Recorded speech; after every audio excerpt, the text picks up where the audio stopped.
పరిశుద్ధుడైన తండ్రి, ప్రేమ నమ్మకమైన మా దేవ, నువ్వెంతైనా నమ్మదగిన దేవుడు.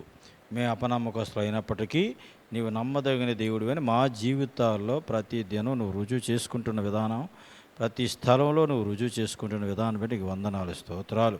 గడిచిన కాలమంతా కూడా మీ మహా కనికరం చొప్పున, కృప చొప్పున మమ్ములను నాయన సజీవ లెక్కలో ఉంచి మా కుటుంబాలను, మమ్ములను, మా పరిచర్యలను నాయన ఈ బైబిల్ స్టడీ కార్యక్రమాన్ని నువ్వు వైజాగ్లో మరి దువ్వాడలో శాంతి సంఘంలో ఈ విధంగా జరిగిస్తున్న కార్యక్రమాలు బట్టి నేను స్తుతిస్తున్నాం.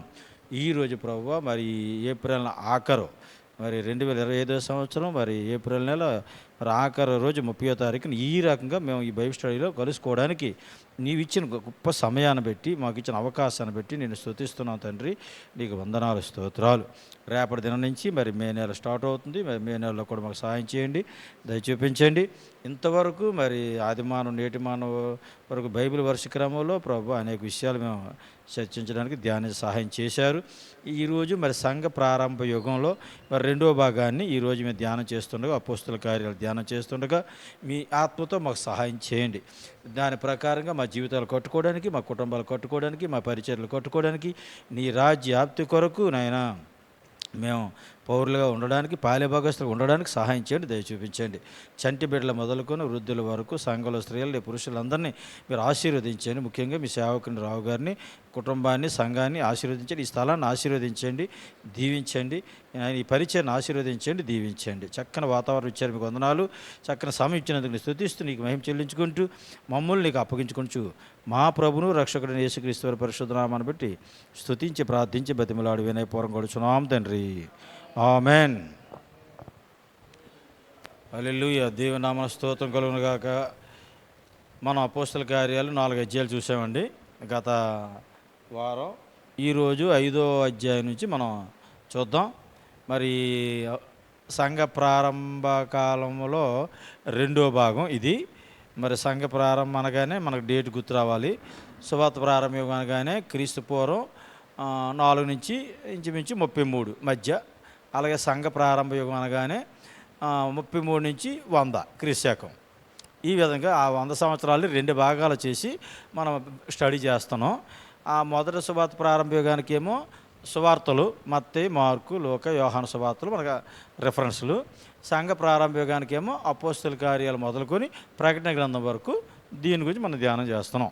ఇందులో మొదటి 4 అధ్యాయాలు గత వారంలో మనం స్టడీ చేసాం. ఇప్పుడు 5వ అధ్యాయం నుంచి మనం ఉన్నది చూద్దాం, నోట్ చేసుకోండి. 5వ అధ్యాయంలో నువ్వు తీసుకో, రాసుకోండి. 5వ అధ్యాయంలో 1 నుంచి 11 వచనాలు, 1 నుండి 11 వచనాలు అననీయ సపీరాల యొక్క వృత్తాంతం. అననీయ సపీరాల యొక్క వృత్తాంతం.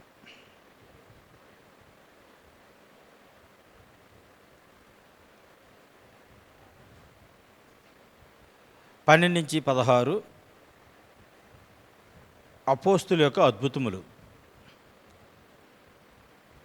అంటే మీరు ఎలా రాసుకున్న పర్లేదు, దేవుడు అపోస్తుల ద్వారా చేయించిన అద్భుతములు. మీకు వివరంగా కూడా రాసుకోవచ్చు. అపోస్తుల ద్వారా దేవుడు చేయించిన అద్భుతాలు అవి.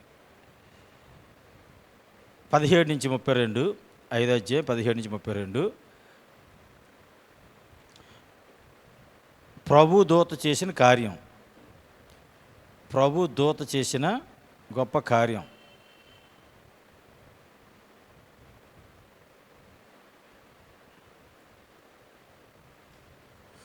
అంటే అపోస్తుల్ని వాడుకుంటున్నాడు, అపోస్తులకు సహకారులుగా దూతలు కూడా వాడుకుంటున్నాడు దేవుడు. దేవుని స్తోత్రం. అలాగే 33 నుంచి 42, 5వ అధ్యాయం 33 నుంచి 42 వచ్చే వరకు కూడా సన్హెద్రిన సభలో గమలీయేలు యొక్క సలహా. సన్హెద్రిన సభలో గమలీయేలు యొక్క సలహా.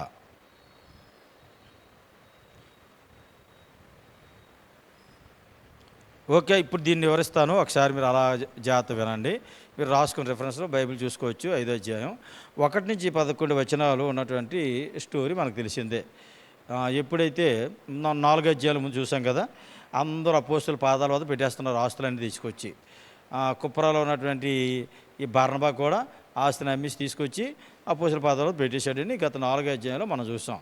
మరి ఈ నామాన్ని మీరు ప్రకటించకూడదు. ఈ నామాన్ని ప్రకటిస్తే చాలా మీకు ఈసారి వార్నింగ్ ఇస్తున్నాం. ఎక్కడైనా ఈ నామం ప్రకటించడం కనబడ్డారా మీరు, మీకు ఈసారి రౌండే అన్నట్టుగా వాళ్ళు వార్నింగ్ ఇచ్చేశారు. ఇది 4 అధ్యాయంలో మనం చూసాం. వాళ్ళు ప్రార్థన చేశారు.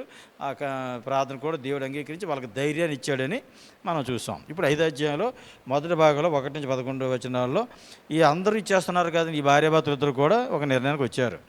అననీయ సపీర కూడా మనం కూడా మన పొలం అమ్మేసి ఇచ్చేద్దాం, మరి అందరు ఇస్తున్నారు కదా వీళ్ళు అనుకుని ఉంటారు. అయితే ఇచ్చేద్దాం కానీ మరి మనకు దాచుకోకపోతే ఎలాగా, మొత్తం అంతా ఇచ్చేస్తే ఎలాగా అని మరి వీళ్ళకి ఎందుకో మనసు పుట్టింది. మరి మొదటి వాళ్ళు అలాగ అనుకోలేదేమో, అంటే దేవుడితో అనుకునేటప్పుడు నేను మొత్తం అంతా ఇవ్వను ప్రభా, నేను అమ్ముకుని అంతలో కొంత బాగా 50% నీకు ఇచ్చేసుకుంటాను, 50% నేను ఉంచుకుంటాను అంటే బాగుండేది. లేదా 90% మేము ఉంచుకొని 10% నీకు ఇస్తాం అనుకుని బాగుంది. కానీ వీళ్ళు మొదట అనేసుకుని ఉంటారు బహుశా, మొత్తం అందరు ఇచ్చేస్తున్నారు కదా మనం ఇచ్చేద్దాం పొలం అంతా అమ్మేసి అనుకున్నారు. మళ్ళీ తర్వాత ఏం ఆలోచన కలిగింది ఇద్దరికి, భార్య భర్త ఇద్దరికి కూడా, అంతా ఇచ్చేస్తే మరి మనం అదం బతుకుతాం తర్వాత ఎవరు చెప్పగలరు, మరి వెనకాల మనకి పిల్లలు ఉన్నారని మరి ఏమనిపించిందో. మొత్తం మీద ఇద్దరు ఏకీభించారట, ఒకే ఉద్దేశాలు కలిగి అనుకున్నారు. ముందు నువ్వు వెళ్ళు పేతురు గారికి తీసి నువ్వు మాట్లాడు, ఆ తర్వాత నేను వెనకాల వస్తానని ఈ భార్య భర్తలు ఇద్దరు అనుకున్నారు. ముందు ఎప్పుడైతే మరి కానీ అక్కడ గమ్మత్ ఏంటంటే పేతురు గారికి విషయం ఎలా తెలిసిందో అర్థవట్లేదు. 3వ వచనంలో చూసారా, అప్పుడు పేతురు అననీయ ఈ భూమి వెళ్ళలో కొంత దాచుకొని పరిశుద్ధాత్మ మోసపుచ్చుటకు సాతాను ఎందుకు నీ హృదయం ప్రేరేపించను. అంటే ఈ భూమి అమ్మిన దాంట్లో కొంత దాచుకున్నాడు అననీయ అనే సంగతి మరి పేతురికి ఎలా తెలిసిందో చూసారా. అదే మనకి 2వ రాజుల గ్రంథం 6వ అధ్యాయంలో మీకు ఒక మాట ఉంటుంది, అక్కడ మీరు 12వ వచనంలో నోట్ చేసుకోండి కదా రిఫరెన్స్.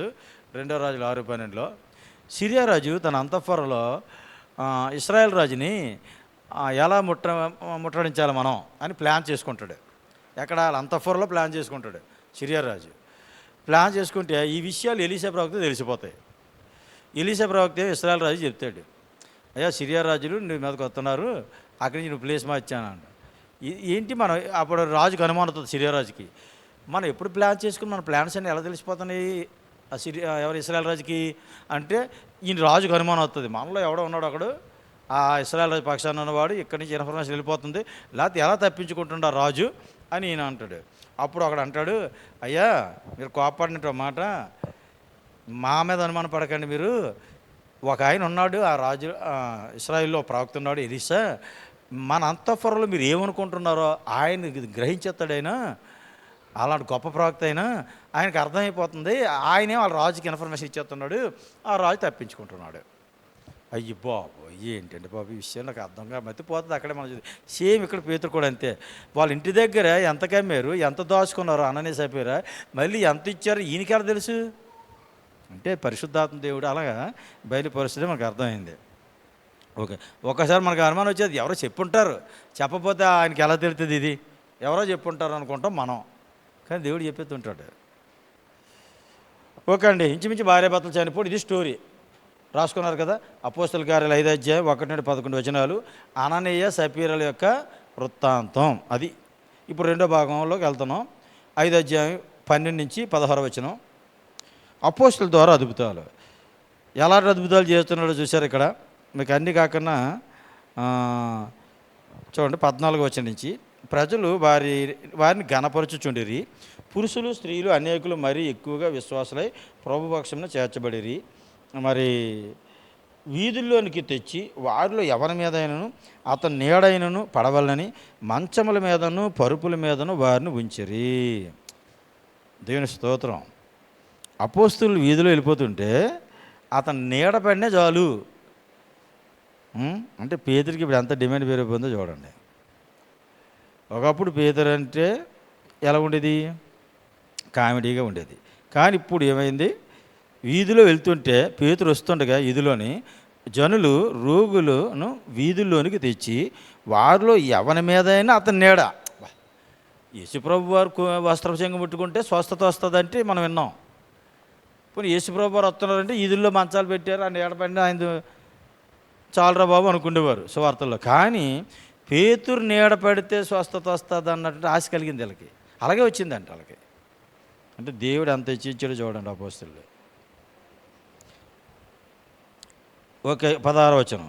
యెరూషలేము చుట్టూ నుండి పట్టణంలోని జనులు రోగులను అపవిత్రాత్మ చేత పీడింపైన వారిని మోసుకొని వచ్చేవారట. వారందరూ స్వస్థత పొందారట. దేవుని స్తోత్రం. ఇది మనకి రెండో భాగం అండి. మొదటి భాగం 5:1-11 అన్నయ్య సపీరాల యొక్క వృత్తాంతం. రెండో భాగం 5:12-16 అపోస్తలుల ద్వారా దేవుడు చేసిన అద్భుతాలు. ఇప్పుడు మూడో భాగం చూడండి, 5:17-32. ఇది ఒక పెద్ద అద్భుతం. ఇప్పుడు ప్రధాన యాజకుడును వీళ్ళందరూ కలిసి సద్దుకాయలు వీళ్ళందరూ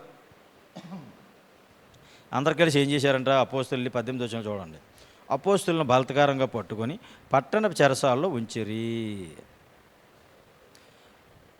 4వ అధ్యాయంలో మనం చూసాం 3వ వచనంలో వారిని బలత్కారంగా పట్టుకొని సాయంకాలమైనందున మరునాటి వరకు వారిని కావల్లో ఉంచిరి. 4వ అధ్యాయం 3వ వచనంలో. ఇక్కడ 5వ అధ్యాయం 18వ వచనంలో ఏముంది? ఈసారి మొత్తం చెరసాలు వేసారు, పట్టుకొని చెరసాలు వేసారు. ఇది రెండోసారి పట్టుకోడు అపోస్తలుని. మన అపోస్తలుగా 12 అధ్యాయాలు చూస్తారు మీరు. పేతురు చెరసాలు అయితే సంఘం ప్రార్థించింది. అంతకు ముందు కూడా వేసారు, ఇక్కడ కూడా వేసారు. అక్కడ పేతురుని ఒక్కడే వేసారు, ఇక్కడ మొత్తం అపోస్తలు అందరూ వేసారు చెరసాలు. ఇప్పుడు అపోస్తలు అందరినీ అయితే ఏమైంది చూడండి 19వ వచనంలో. ప్రభు దూత రాత్రి వేళ ఆ చెరసాల తలుపులను తీసి వారిని వెలుపలికి తీసుకుని వచ్చి, మీరు వెళ్ళి దేవాలయంలో నిలవబడి ఈ జీవన గురించి మాటలని ఈ ప్రజలతో చెప్పుడని వారితో అనెను. దేవుని స్తోత్రం. ఇక రికమెండేషన్ లేదు, ప్రధానమంత్రి కాదు, ముఖ్యమంత్రి కాదు, జైలర్ కాదు, ఎవరి రికమెండేషన్ కూడా లేదు. ప్రభు దూతే డైరెక్ట్గా వచ్చాడు. వచ్చేసి తాళాలు తీసేసి ఉంటాడు, మీరు వెళ్ళిపోయి బయటకు అన్నాడు, మరి తాళాలు వేసాడు. వెళ్ళిపోయి ఏం చెప్పాడు? అక్కడికి వెళ్ళి మీరు ప్రకటించండి, ప్రకటన మాత్రం మానొద్దు అని చెప్పాడు. ఇప్పుడు ఏం జరుగుతుందో ఒకసారి చూడండి. 21వ వచనం. వారు ఆ మాట విని తెల్లవారుగానే దేవాలయంలోకి వెళ్ళి బోధించుచుండిరి. ఉదయాన్నే వెళ్ళిపోయి దేవాలయంలోకి వెళ్ళి బోధిస్తున్నారు. ప్రధాన యాజకుడు అతనితో కూడా ఉన్నవారు వచ్చి మహాసభ వారిని ఇశ్రాయేలు పెద్దలందరినీ పిలువనంపించి వారిని తోడుకుని రండి అని బంట్రోతులను చెరసాలకు పంపిరి. వీళ్ళు బయటకు వచ్చారో సంగతి ఎలా తెలియదు కదా. ఇప్పుడు వీళ్ళు ఏం చేశారు? ఆ బంట్రోతులు వెళ్ళి వాళ్ళు తీసుకొని రండి అపోస్తలు అని ఉంటారు. బహుశా వీళ్ళు వెళ్ళారు, చాలా ఆతృతగా వెళ్ళి ఉంటారు. 22వ వచనం చూడండి. బంట్రోతులు అక్కడికి వెళ్ళినప్పుడు వారు చెరసాలలో కనబడినందున తిరిగి వచ్చి చెరసాల బహుభద్రంగా మూసిండుటియు కావలి వారు తలుపుల ముందర నిలిచిండుటియు చూచితం. కానీ తలుపులు తీసినప్పుడు లోపల మాకు ఒకడైనను కనబడలేదు. అసలు ఏంటి ఇవన్నీ నిజమంటారా? మనకు ఒక్కోసారి అసలు నేనేనా ఇలా మాట్లాడుతున్నాను, అసలు నేనేనా మనం ఒకసారి గిల్లుకున్న పరిస్థితి అవుతుంటే మన బైబిల్ మనమే ప్రశ్నించే పరిస్థితి అవుతుంది ఆఖరికి. ఏంటి కావలి వారు కావల్లాగా ఉండడం ఏంటి, తాళాల్లాగా ఉండడం ఏంటి? మరి మనుషులు ఎలా వచ్చారు? మ్యాజిక్ కాదు కదా ఇది. ఓకే, అంటే దేవుడు ఎలాగైనా ఏ కార్యమైనా చేయగలడు. ఓకే, ఇప్పుడు 25వ వచనం చూద్దామండి. అప్పుడు ఒకడు వచ్చి, ఇదిగో మీరు చెరసాల్లో వేయించిన మనుషులు దేవాలయంలో నిలిచి ప్రజలకు బోధించుచున్నారని వారికి తెలపగా, ఒకడు వచ్చి చెప్పేసరికి ఇక అధిపతి బంట్రోతులతో కూడా పోయి ప్రజల రాళ్లతో కొట్టుదురేమని భయపడి బలత్కారంగా చేయక, ఈసారి బలత్కారం చేయలేదు, ముందుసారి బలత్కారం చేశారు, చేయకయే వారిని తీసుకొని వచ్చాను. వారిని తీసుకొని వచ్చి సభలో నిలబెట్టగా, ఈ మహాసభలో నిలబెట్టారు. ప్రధాన యాజకుడు వారిని చూసి, మీరు ఈ నామాన్ని బట్టి, మళ్ళీ చూడండి, ఇది వదలట్లేదు, ఇది ఇంకా, మీరు ఈ నామాన్ని బట్టి బోధింపకూడదని మేము మీకు ఖండితంగా ఆజ్ఞాపింపలేదా? ఇదిగో మీరు యెరూషలేమును మీ బోధతో నింపి, మీ బోధ యేసుప్రభు బోధ కాదు, మీ బోధతో నింపి ఈ మనుషునొచ్చి మా మీదకి తేవాలని ఉద్దేశించున్నారని చెప్పాను. ఇవాళ భయం ఇది. ఇంతకిని మనకు 3 అధ్యాయాలు చూస్తాం. జీవాధిపతిని మీరు చంపితరు అంటాడు పేతురు. రా బాబు, మేము చంపడేమిట్రా బాబు, ఈ నేర మీద మా మీద వేసినట్టున్నారు వీళ్ళు అపోస్తలులని. వీళ్ళకి ఈ టెన్షన్ ఒకటి పట్టుకుంది, భయం. అందుకే ఇక్కడ కూడా అంటున్నారు కదా, ఈ మనుషుని హత్య మా మీద తేవాలని మీరు ఉద్దేశిస్తున్నారు. అపోస్తల ఉద్దేశం అది కాదు. వీళ్ళేమనుకుంటున్నారు, ఆయన చంపేశారు సిలువలోని, మీరే చంపేశారంటే ప్రజలందరూ మమ్మల్ని కొడతారు కదా, మమ్మల్ని నరహంతకులు చేస్తున్నారు రా బాబు మీరు, వీళ్ళ భయం. కానీ అపోస్తల ఉద్దేశం ఏంటి అంటే, మీరు చంపింది నిజమే, చంపించారు, కానీ ఆయన లేచిపోయాడు అని చెప్పాలన్నది, పునరుత్థాన శక్తి గురించి చెప్పాలన్నది అపోస్తల ఉద్దేశం. వీళ్ళు అపార్థం చేసుకుని వీళ్ళు భయపడిపోతున్నారు. అందుకే వీళ్ళు అపోస్తులు తరుముతున్నారు వీళ్ళు. ఇక చివరికి ఏమైపోయిందో చూద్దాం. 32వ వచనంకి వెళ్ళిపోదాం. అయితే ఒకసారి 30 నుంచి చూసేద్దాం. అందుకు పేతురు అపోస్తులు, మనుషులకు కాదు దేవునికి మేము లోబడము కదా, మీరు మానులు ఏలాడవేసి సంహరించిన యేసును మన పితరుల దేవుడు లేపెను. అది వాళ్ళు చెప్పాలనుకున్న ఉద్దేశం. అది ఇశ్రాయేలుకు మారు మనసు పాప క్షమాపణ దయచేయటకు దేవుడు ఆయన అధిపతిగాను రక్షకునిగాను తన దక్షిణ హస్తం బలం చేత హెచ్చించి ఉన్నాడు. మేమును దేవుడు తనకు విధేయులైన వారికి అనుగ్రహించిన పరిశుద్ధాత్మయు ఈ సంగతులు సాక్షులమై ఉన్నారని చెప్పిరి. అది విషయం.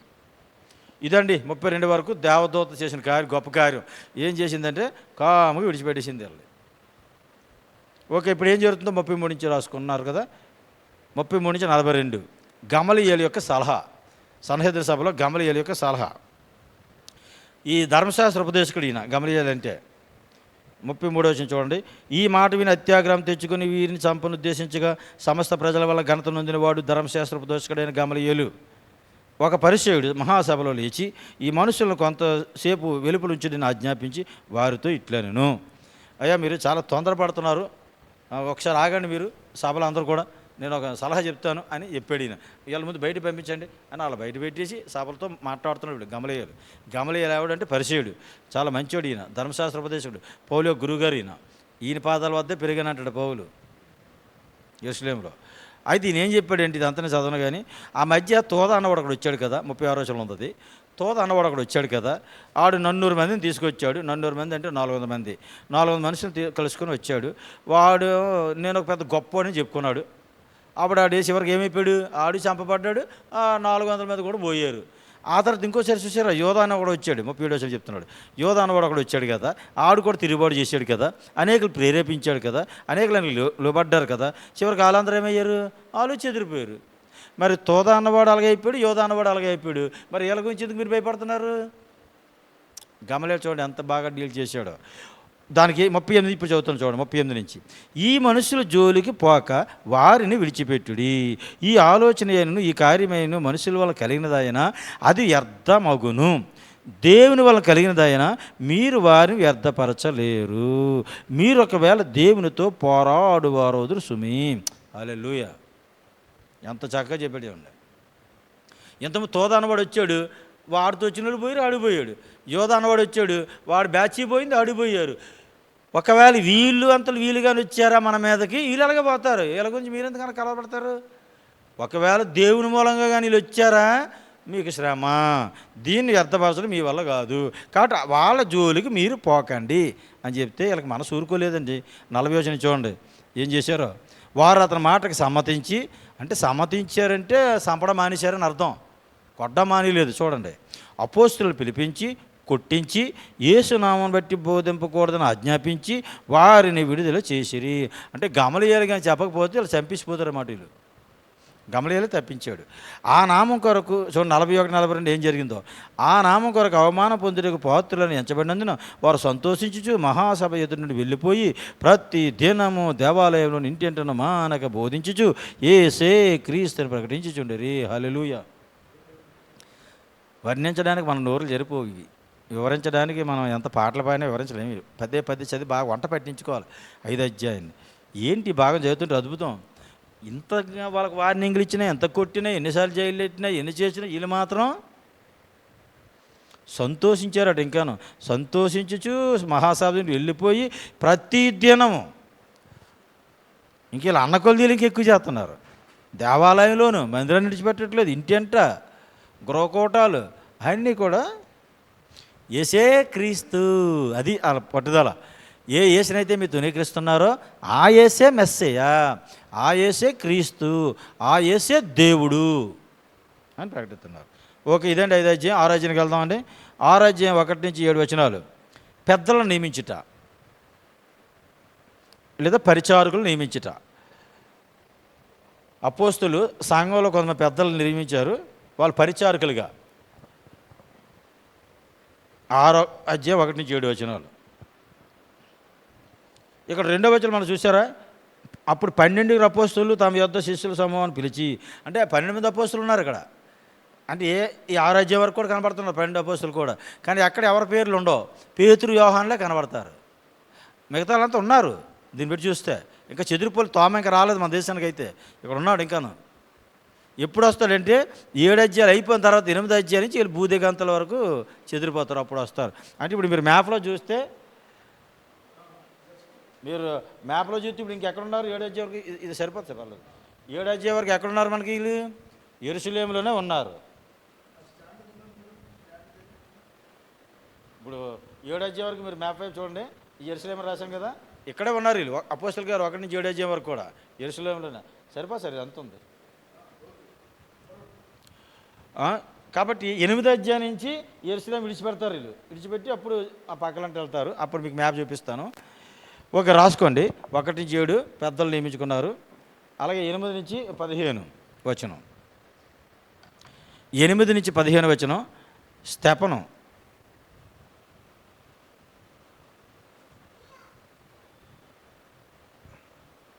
స్తెఫను తాలూకా పరిచర్య.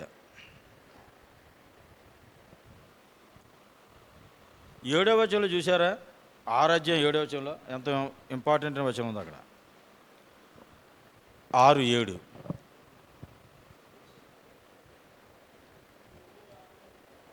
దేవుని వాక్యం ప్రబలమై శిష్యుల సంఖ్య యెరూషలేములో బహుగా విస్తరించెను, మరియు యాజకుల్లో అనేకులు విశ్వాసములకు లోబడిరి. 6:7 మీరు అండర్లైన్ చేసుకోండి.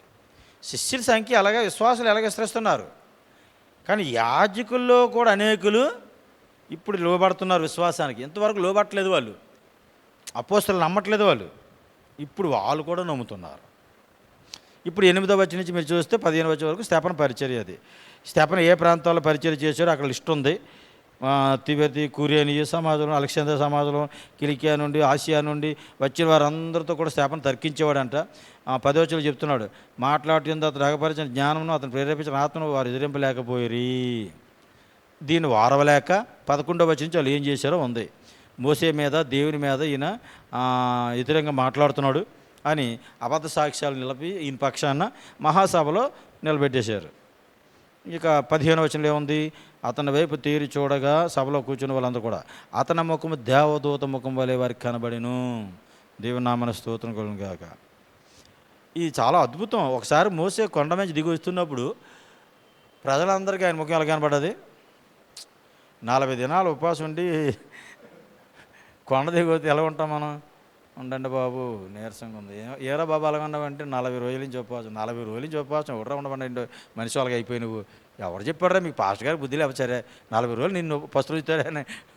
ఎందుకు మన నీరసాన్ని పెట్టి ఈ 40 రోజులు ఉపవాసం ఉండి వచ్చిన తర్వాత ముఖం ప్రకాశంగా మరి వెలిగిందంటే అంతేగా. దానియేలు ఎలా చూసారా? దానియేలు కింద 1వ అధ్యాయంలో దానియేలు, సద్రకు, మేషాకు, అబేద్నెగో కూడా వాళ్ళు కూడా 10 దినాలు పరీక్షించిన తర్వాత వీళ్ళు శాకాహార భోజనాలు తిన్నారు. వాళ్ళేం బాగా మాంసం, చేపలు, రొయ్యలు, పీతలు అన్ని తింటారు వాళ్ళు. ఈ శాకాహార భోజనం, ఆకుకూర, పప్పుకూర తిన్నోలే వీళ్ళ ముఖాలు ఎలాగున్నాయట? ఇప్పుడు చాలామంది ఈ డాక్టర్లు ఇచ్చిన సలహాలో, మరి ఇంట్లో పెద్దవాళ్ళు ఇచ్చిన సలహాలో కానీ మన పిల్లలకి అది ఎట్టాలి, ఇది ఎట్టాలి, అది ఎట్టకపోతే ఇప్పటి నుంచి బలం ఉండదు, పంది మాంసం ఎట్టాలి, గొడ్డు మాంసం ఎట్టాలి, గొడ్లేగా ఉంటాడు, ఇంక కుక్క మాంసం ఎట్టాలి. అయ్యోడా ఏ దేశం అయినా కుక్క మాంసం తింటాడు.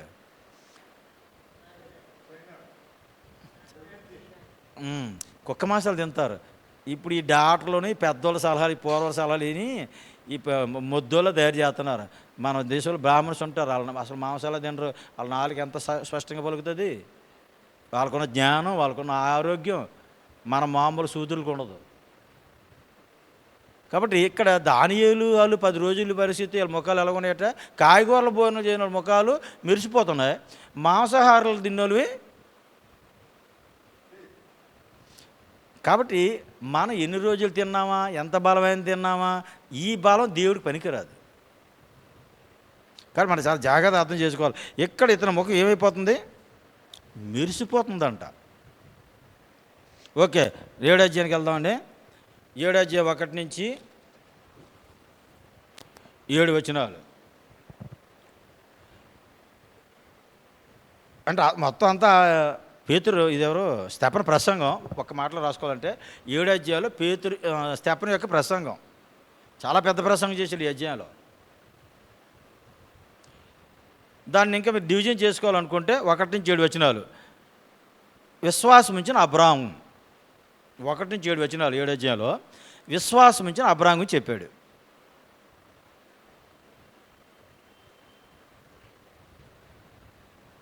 8-16 వచనాలు ఐగుప్తుకి వలస వెళ్ళుట. మీ పితరులు ఐగుప్తుకి వెళ్ళారు కదా, అది చెప్పాడు. 17-37 వచనం వరకు మోసే గురించి చెప్తున్నాడు. 17-37 వచనం వరకు మోసే గురించి. 38-53 యూదుల్లో లోబడినవారు ఎలా అని గురించి వాళ్ళకి చెప్తున్నాడు. చివరికి అందుకే వాళ్ళు మీరు లోబడలేదు ముస్కర్లారని తిట్టేశాడు అక్కడ. 54-67 అధ్యాయం స్తెఫను హతసాక్షి, స్తెఫను యొక్క మరణం. ఇది 7 అధ్యాయంలో మనకున్నది సార్. అబ్రాహాము చూసారా, 2వ వచనం చెప్తున్నాడు, మన పితడైన అబ్రాహాము హారాన్లో కాపురం ఉండక మునుపు మెసొపొతేమియాలో ఉన్నప్పుడు మహిమగల దేవుడు అతను ప్రత్యక్షమయ్యాడు. అంటే అబ్రాహాం, మీరు మ్యాప్ వైపు చూడండి, అబ్రాహాం ఎక్కడున్నాడు? మెసొపొతేమియా. ఇది యూఫ్రటీసు దగ్గర ఉన్నప్పుడే అబ్రాహాంకి దేవుడు ప్రత్యక్షమయ్యాడంట. హారాన్ వచ్చాక కాదు, ఇక్కడ ఉన్నప్పుడే దేవుడు, మహిమగల దేవుడు ప్రత్యక్షమయ్యాడు అబ్రాహాంకి.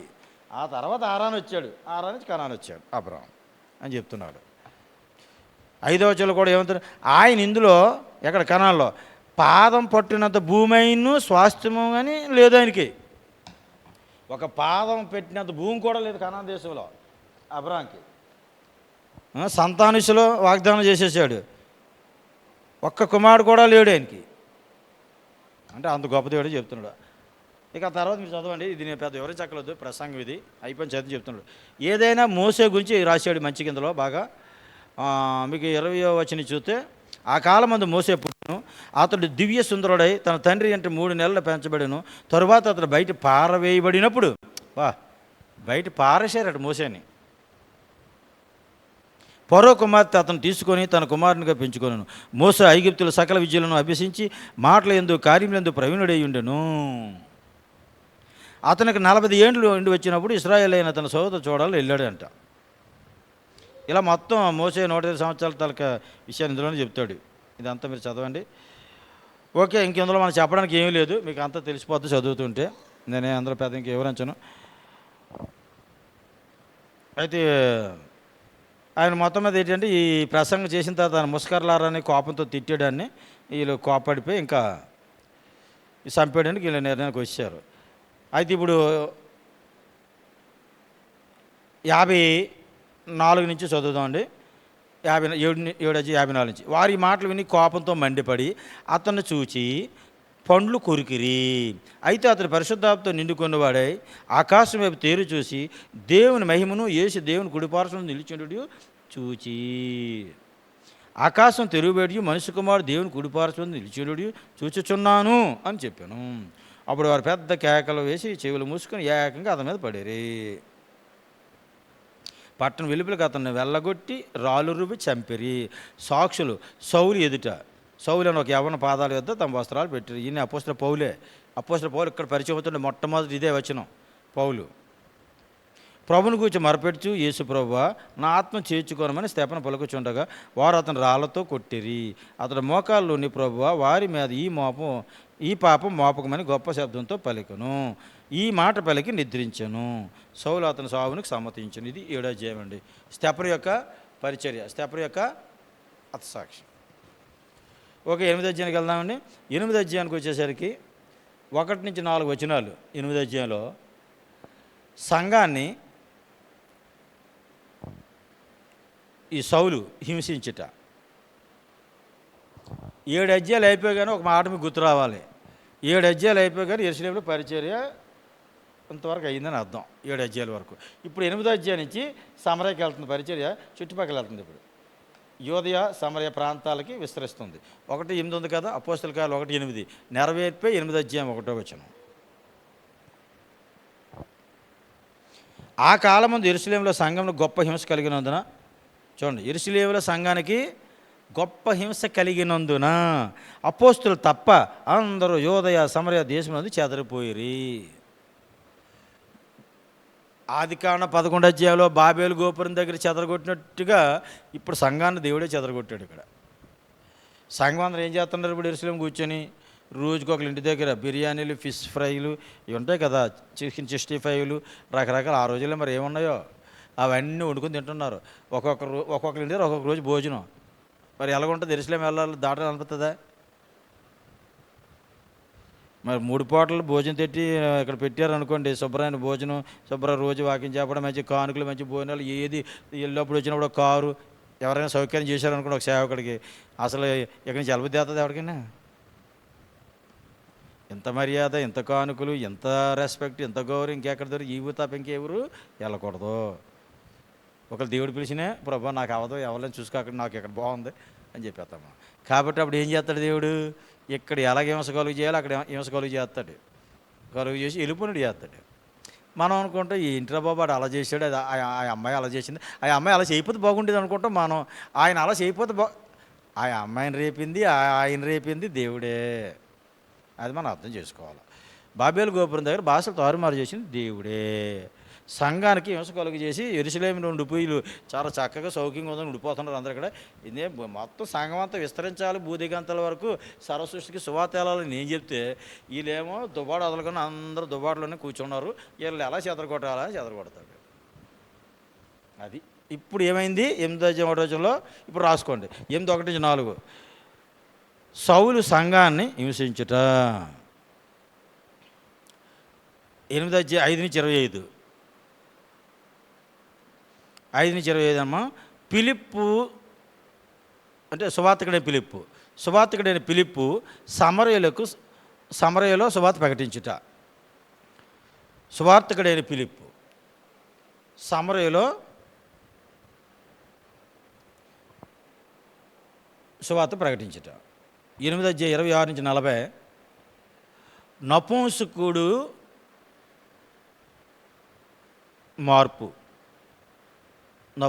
మార్పు చెందుట లేదా రక్షింపబడుట. ఈ రెఫరెన్స్ ఈ భాగాలు మీరు చదివితే మీకు అర్థమైపోతాయి.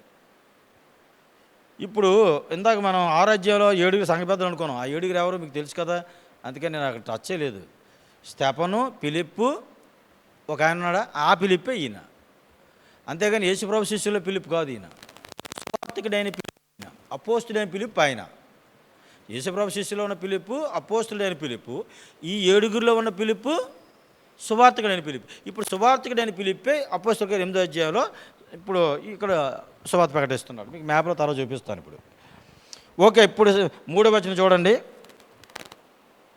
సౌలు అయితే ఇంటింటి రాజు వచ్చి పురుషులను స్త్రీలను ఈడ్చుకొని పోయి చెరసాల్లో వేయించి సంఘాన్ని పాడు చేయుచుండెను. అండర్లైన్.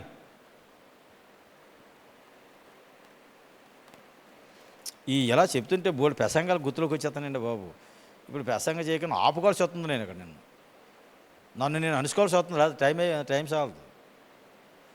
బబులోను రాజు నెబుకద్నెజరుని మార్చింది ఎవరు? అసలు ఎవడైనా మార్చగలడా నెబుకద్నెజరుని? ప్రపంచానికే చక్రవర్తి అయిన క్రీస్తుపూర్వం 600లో జీవించిన వ్యక్తి చరిత్రలో అయిన నెబుకద్నెజరు. ఈ మహాబబులోని పట్టణం నేను కట్టించింది కాదా, ఈ రాజనగరం నేను కట్టించింది కాదా, ఇది నా బలాధికారం కాదా అని ఎంత అతిశించాడో. నెబుకద్నెజరు నువ్వు గడ్డి మేతావు రేపటి జనడానికి. అంతే. ప్రపంచాన్ని పరిపాలించిన చక్రవర్తికి గడ్డి మేపేటట్టుగా పశువుగా చేసాడు. మళ్ళీ ఆయనకు బుద్ధి వచ్చినప్పుడు మరలా ఆయనకు మానవ మనసు ఇచ్చాడంట. ఎవడైనా మార్చగలడా ఆ రాజుని? ఆయనకు బుద్ధి తేగలడా? ఆ తర్వాత దేవుడి గురించి ప్రకటించాడు. ప్రపంచంలో ఎంతకైనా దేవుడు ఇంకొకరు లేడు, ఈయన గొప్ప దేవుడు. ఇక దానియేలు గ్రంథం 4వ అధ్యాయంలో అది ఉంటుంది. ఆయన మార్చింది ఎవరు? దేవుడే. మనం ఎవరు సవాలు చెప్పినా అది అవ్వదు. ఇప్పుడు ఏం చేస్తున్నాడు ఈయన? స్త్రీల్ని పురుషుల్ని ఈడ్చుకొని పోయి చెరసాలు వేసేస్తున్నాడు. సంఘాలు ఏం చేస్తున్నాడు ఈయన? పాడు ఈయన ఎవరైనా ఆపగలరా? ఈయన కూడా ఎవ్వరు ఆపలేరు. కానీ యేసుప్రభు ఒక్కడే ఆపాడు ఈయన్ని. దేవుని స్తోత్రం. చాలా బాగుంటుందండి అపోస్తల కార్యాలు. మీరు అపోస్తల కార్యాలు ఎంత ఎక్కువ చదివితే అంత బాగుంటుంది. మీకు సంఘ చరిత్ర మీద అవగాహన ఉంటుంది. మనకు కూడా బలం పెరుగుతుంది, ధైర్యం పెరుగుతుంది, దేవుని చిత్తం కూడా మనకు తెలుస్తుంది. నెక్స్ట్ ఇప్పుడు మీరు 2వ భాగం చూడండి. 5-25 ఫిలిప్పు గురించి చూడండి. ఫిలిప్పు సమరయలో పరిచర్య. సమరయ అంటే ఇదండి, మ్యాప్ వైపు చూడండి, ఇది సమరయ, ఈ కిందది యోదయ, ఇదంతా యోదయ. యోదయాలో యెరూషలేము ఉంది, ఇది సమరయ, పైదే గలిలయ. ఈ సమరయలో ఫిలిప్పు పరిచర్యకి వెళ్ళాడు, సువార్తకి వెళ్ళాడు. సువార్తకి వెళ్ళిన తర్వాత ఇక్కడ ఏమైందంటే చాలామంది బాప్తీసాలు తీసుకున్నారు. గార్డీ సీమన్ అని ఒకడు ఉంటాడు ఇక్కడ.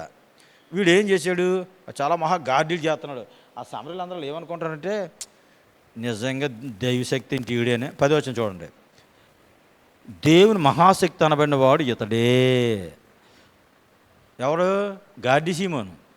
వీడు చేసిన గార్డీలకి 9వ వచనంలో చూడండి, సీమోను అని ఒక మనుషుడి లోగడ ఆ పట్టణంలో గార్డీ చేయొచ్చు, తానెవడో ఒక గొప్పవాడని చెప్పుకొనుచు సమరయల జనులను భ్రాంతిపరచుచుండెను. కొద్దివారు మొదలుకొని గొప్పవాని మట్టు అందరూ, ఇక చిన్న పెద్ద లేదు, ప్రెసిడెంట్ గారు, నెంబర్ 8 మునసీబ్ గారు, అందరూ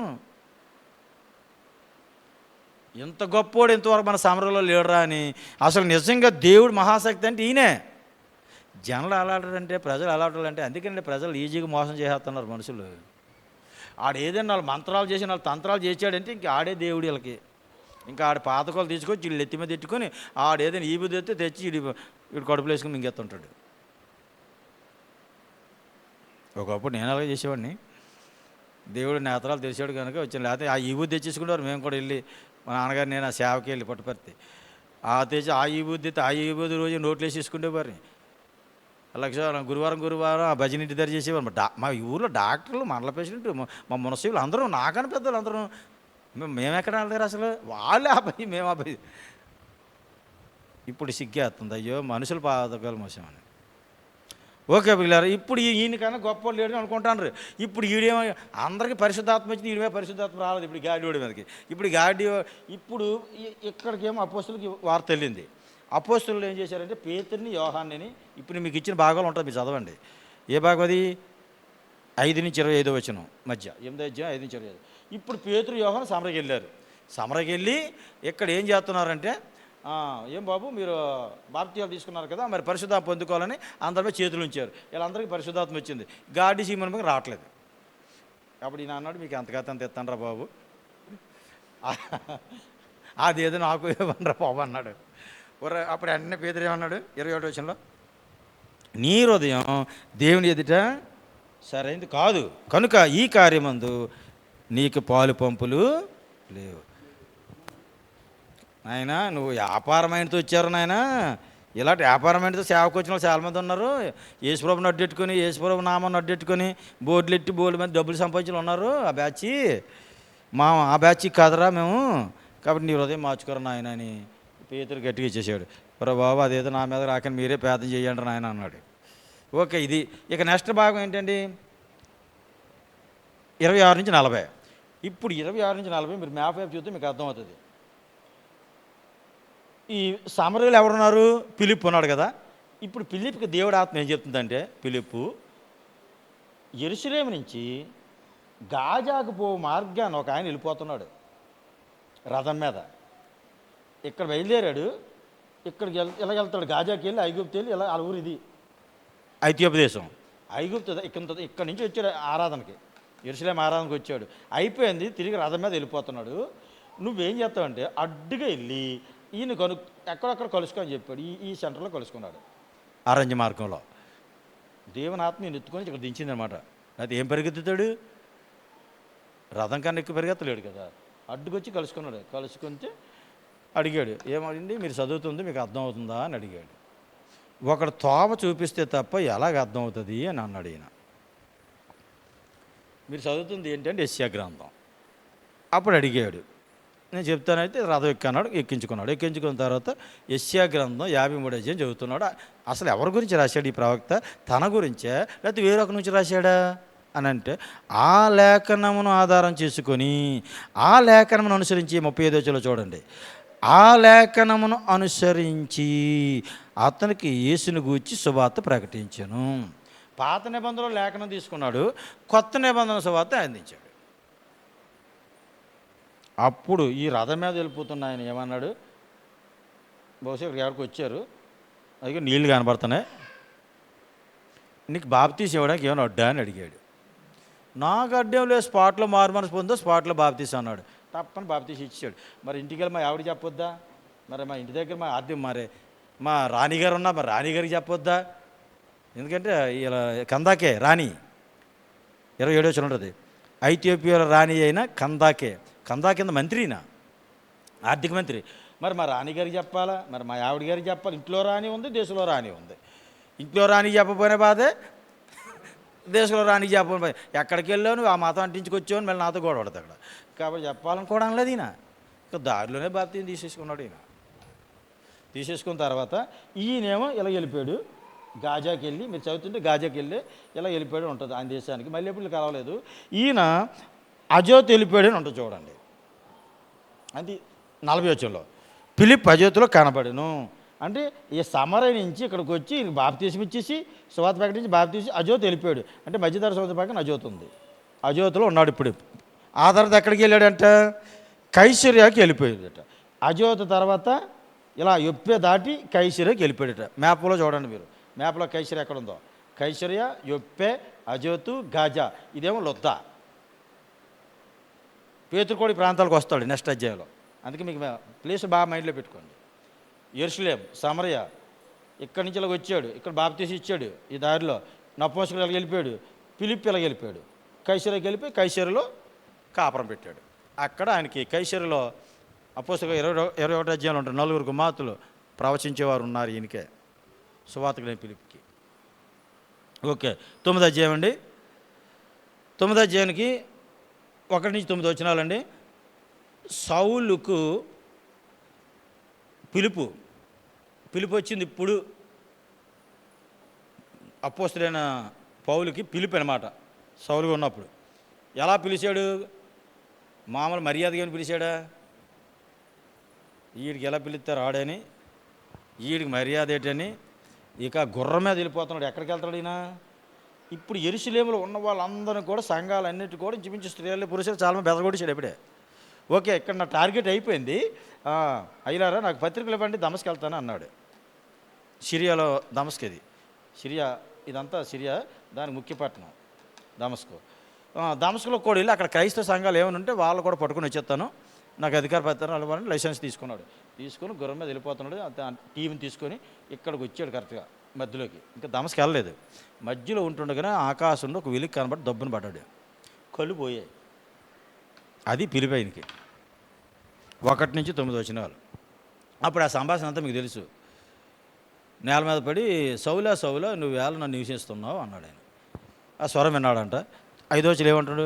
ప్రభువా నువ్వెవడు విన్నాడు అడగగా నేను నివసిస్తున్న యేసును. అండర్లైన్ అండి, ఈ మాట చాలా అద్భుతం. నువ్వు నా సంఘాలు నివసిస్తున్నావు అనొచ్చు కదా, నన్నే హింసిస్తున్నాడు అన్నాడు ఆయన. అంటే నా సంఘాన్ని నువ్వు బాధ పెడితే, నా సంఘాన్ని నువ్వు హింసిస్తే నన్ను హింసించినట్టే లెక్క. కాబట్టి యేసుక్రీస్తు సంఘానికి అంత వాల్యూ ఉంది. ఓకే, నెక్స్ట్ 10 నుంచి 18, 9వ అధ్యాయం 10 నుంచి 18. సౌలు ప్రార్థించుట. సౌలు యేసునామాన్ని ప్రార్థించడం అద్భుతం కదా. యేసునామాన్ని ప్రార్థించిన వాళ్ళందరినీ ఉతికేయడం వీడి పని. ఇప్పుడు ఈయనే యేసునామాన్ని ప్రార్థిస్తున్నాడు. ఇప్పుడు అది అద్భుతం. యేసునామాన్ని అయితే ప్రార్థించిన వాళ్ళందరినీ రేపెట్టాడో ఇప్పుడు ఆయనే ఇప్పుడు యేసునామాన్ని ప్రార్థిస్తున్నారా? అది మార్పు ఇక్కడ. ఈ అనని చాలా గమ్మత్తు కూడా ఎంత చదువుతుంటే. అననీకి చెప్తాడు అక్కడ దమస్కులో. దమస్కు మీరు చూశారు కదా మ్యాప్లో ఎక్కడుందో. అక్కడ అననీయ ఒక శిష్యుడు ఉన్నాడు యేసుప్రభుకి. ఈయనతో మాట్లాడుతున్నాడు యేసుప్రభు. అననీయ వెళ్ళి తార్సువాడైన పౌలు ఉన్నాడు కదా, సౌలు, ఇంకా ఈయన పేరు సౌలు ఉన్నాడు కదా, ఆయనకి వెళ్ళి నా నామం గురించి చెప్పుకొప్పి ఒక బాప్తీసం ఇచ్చి పెట్టాను. అయ్యో బాబోయ్, ఇంకేమైనా ఉందా? ఈ ప్రభు ఎందుకయ్యా అనవసరం నా మీద దిగావు, ఇంకా 4 కాలాలు బతుకుదాం అనుకుంటున్నాను, భార్య పిల్లలు గలవాడిని. ఆయనకు బాప్తీసం ఇవ్వడమా, ఆయనకు ప్రార్థన చేయడమా? ఆయన సామాన్యుడు కాదు. యెరూషలేములో పెద్ద గొడవ అయిపోతుంది. మొత్తం యెరూషలేములో క్రైస్తవ సంఘాలన్నింటినీ కూడా లేపేస్తున్నాడు అని చెప్పేసరికి ఈయన బోధించాడు. అది పాత చరిత్ర. ఇప్పుడు ఒకసారి వెళ్ళి చూడు, నా నామాన్నే ప్రార్థన చేస్తున్నాడు, ఒకసారి వెళ్ళి చూడు. అప్పుడు ధైర్యం చేసి వెళ్ళాడు ఈయన. ఓకేనండి. ఇదంతా కూడా ఎంతవరకు ఉంది? 18వ వచనం వరకు కూడా. అయితే 15వ వచనం చాలా ఇంపార్టెంట్ ఏంటంటే వచ్చిన 15, నీవు వెళ్ళు అన్యజనుల ఎదుట రాజుల ఎదుట ఇశ్రాయేలు ఎదుట నా నామం భరించడానికి ఇతను నేను ఏర్పరచుకున్న సాధనం. మనం మీకు చెప్పాను అనుకుంటున్నాను. అపోస్తలుల కార్యాలు 1వ అధ్యాయంలో అపోస్తలులు 12 వాడిని మత్తి అనవా నీళ్ళు ఎన్నేసుకున్నారు సీట్ వేసేసి. యేసుప్రభు ఎన్నుకోలేదు ఆయన్ని, ఇది ఇక్కడ ఎన్నుకున్నాడు యేసుప్రభు ఈయన్ని. నేను ఏర్పాటు చేసుకున్న సాధనం. ఓకే, నెక్స్ట్ రాసుకోండి 19-22, 9వ అధ్యాయం 19-22, 22 లేదా 25 వరకు రాసి ఇచ్చుకోవచ్చు. 19-25 వరకు కూడా. దమస్కులో పౌలు 25 వచ్చిన వరకు కూడా దమస్కులో పౌలు. ఇక్కడ చిన్న సంఘటన మీకు చెప్తాను. మీరు మ్యాప్ వైపు చూస్తే ఇప్పుడు ఈ దమస్కులో వచ్చాడు కదండి, ఈ మార్గంలో దర్శనం దొరికింది. దమస్కు వచ్చాడు కదా, 22వ వచ్చిన వరకు కూడా ఈ దమస్కులోకి వెళ్ళి ప్రకటిస్తుంటాడు. ఎవరు నమ్మరు ఈయన్ని. అంతవేగా ఎవరు నమ్మేస్తారు? నమ్మకున్న ఈయన ఏదో పట్టుకోవాలని ట్రై చేస్తారు. ఇక్కడ ఎవడో నమ్మట్లేదని నేను ఇక్కడికి వెళ్ళిపోయాడు. అందుకే డాట్స్ ఇలా పెట్టాను చూసారా. ఈయన యెరూషలేము నుంచి ఇలా వచ్చాడు, దమస్కులో మార్గ మధ్యలో రక్షింపడ్డాడు, సాక్ష్యం చెప్పడానికి ట్రై చేశాడు. దమస్కులో ఎవరు అంగీకరించట్లేదు. అరేబియా వెళ్ళిపోయాడు. అరేబియా వెళ్ళిపోయి 3 సంవత్సరాలు ఉన్నాడు. గలతీ పత్రిక 1వ అధ్యాయం 17 వచ్చిన రిఫరెన్స్ అది. గలతీ 1:17 అక్కడ ఉంటుంది, ఇక్కడ ఉండదు. అపోస్తలుల కార్యాలు ఉండదు అది. ఇక్కడికి వెళ్ళి 3 సంవత్సరాలు ఉండి అక్కడ అస్సలు నేను ఇంతకుముందు నేను చేసిన భక్తికి ఇప్పుడు నేను మారిన దానికి ఉన్న డిఫరెన్స్ ఏంటి, ధర్మశాస్త్రానికి యేసుప్రభుకు ఉన్న తేడా ఏంటి, 2 టాలీ చేసి మొత్తం స్టడీ చేసాడు.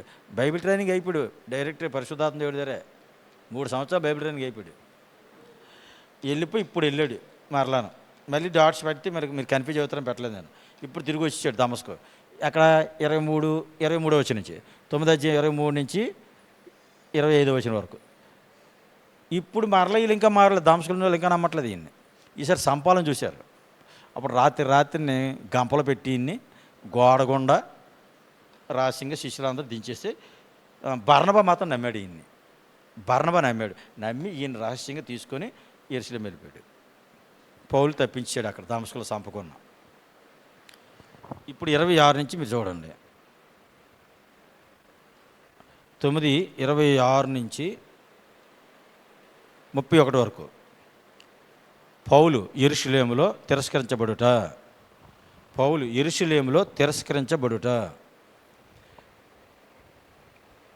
అంటే 30వ వచనం వరకే పౌలుది కరెక్ట్గాను. 30వ వచనం వరకు అయితే ఇక్కడికేమో బర్నబా తీసుకొచ్చి అందరూ చెప్పాడు. ఇప్పుడు యెరూషలేములో అందరికీ ఏమని చెప్పాడు, ఈయన మారిపోయాడు, చాలా మంచిగా ఉన్నాడు, ఇప్పుడు పర్వాలేదు అని ఏదో చెప్పాడు.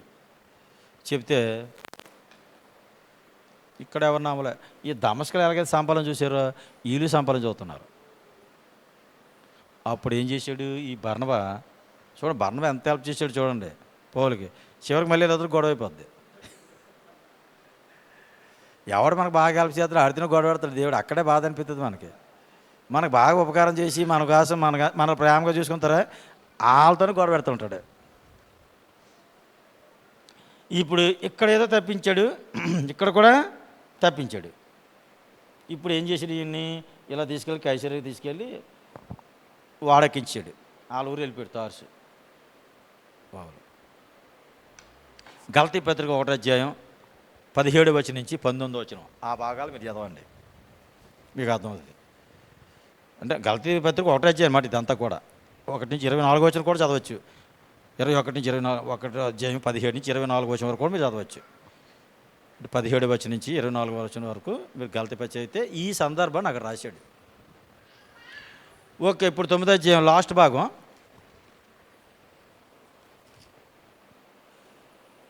ముప్పై 31 తర్వాత ఉన్నటువంటి 32 నుంచి 35 వరకు ఒక సందర్భం. 9వ అధ్యాయం 32 నుంచి 35. ఇప్పుడు మళ్ళీ పేతురుది. ఇప్పుడు పేతురుది మళ్ళీ చెప్తున్నాడు. 32 నుంచి 35 పేతురు లుద్దాలో పరిచర్య. 36 నుంచి 43 యొప్పేలో పేతురు పరిచర్య. పేతురు లుద్దాలో పరిచర్య 32 నుంచి 35 వరకు. 36 నుంచి ఏమో 43 వరకు యొప్పేలో పేతురు పరిచర్య.